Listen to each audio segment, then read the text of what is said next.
I've been saying for years that we need more video games about food and drink, and Food Fight delivers the decadent action. Originally released to the arcades in 1983 from General Computer Corporation, published by Atari, Food Fight made its way onto the Atari 7800 several years later, and shows that my beloved Atari 7800 has still got it. It's been a while since I've reviewed a 7800 game for no good reason other than the fact I exhausted my collection of games to review, so I picked up a copy of Food Fight lately for a couple bucks, and it does not disappoint. Not to be confused with the ultra-violent Burger Time. In Food Fight, you're not being eaten by food, merely killed as it's hurled at you from chefs who spawn out of mysterious holes in the ground. Sounds like an 80s arcade game. The 7800 version of Food Fight has 4 difficulty settings: beginner, intermediate, advanced, and expert. I'm playing on advanced. I'm not expert enough to dodge tomatoes yet.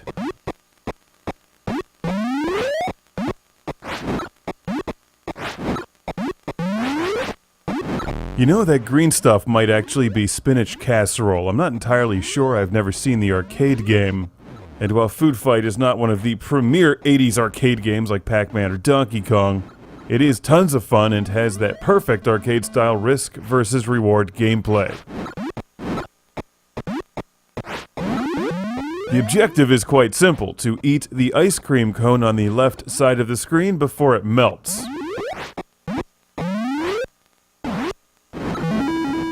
Obviously, there's a bunch of sewer-dwelling chefs between you and the ice cream cone. You can take them out with the food and score points, or you can just get to the ice cream cone as quickly as possible, which is worth very few points at the beginning of the game, but gradually increases as the speed of Food Fight picks up to a frantic level.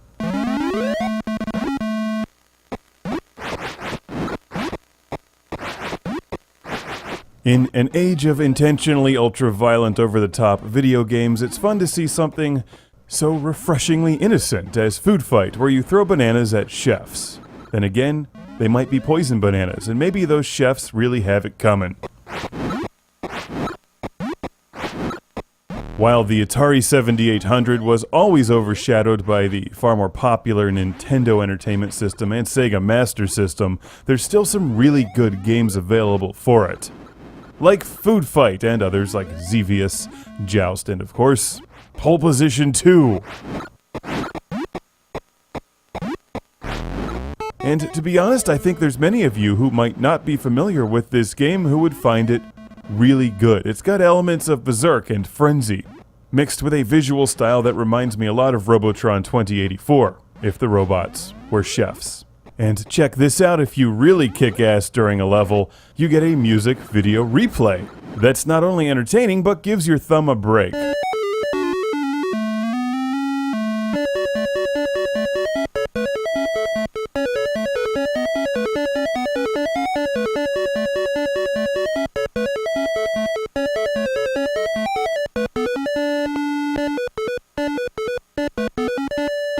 While I'm no master, there's a lot of good strategy in Food Fight. For starters, if you make it through a level while still holding some food, you'll start the next level with that food in hand.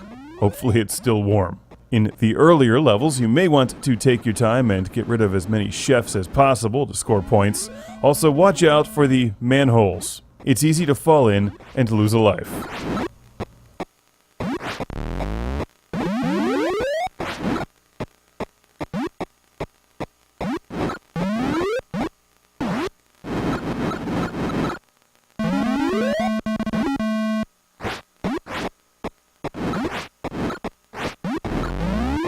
Food Fight has some great 80s style arcade gameplay, and it's relatively easy to find and affordable for your Atari 7800, and it's one of these rare games that's not on every other old school game console. Food Fight does not have a 2600 release, and it's not on the NES. So, Nintendo owners, it might be time to finally pony up and get that 7800 you've always been wanting.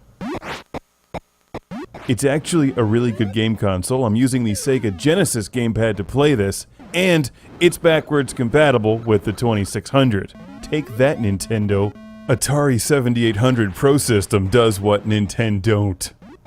It plays Food Fight, and it works with the Sega Genesis gamepad. Two great things.